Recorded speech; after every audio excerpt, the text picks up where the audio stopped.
Hey guys, welcome back to HelpClick. In this video, I'll be showing you how to find Chase Bank Swift code. But first, check our special offer in the description. So let's get started.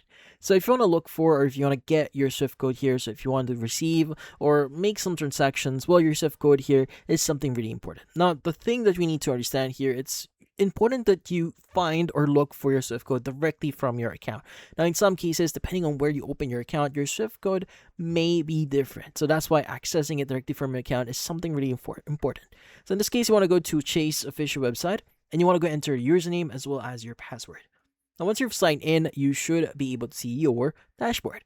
Now, at the top right, next to the sign out button here and your profile icon, you should see a search bar.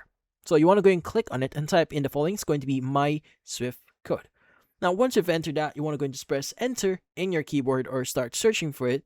And once you've searched for it, you should be able to see this pop up here. Now, what you need to do is you want to go and look through it. It's going to mention what is your specific Swift code for your account. Typically, it's going to say if you're getting into international war here, tell your sender that your Swift code is going to be the following. Again, it's important that you access this directly from your account to avoid any mishaps or, in this case, incorrect transfers or lost transfers. So in this case, that's about it. So if you found this video helpful, hit the like and subscribe button and watch our next video.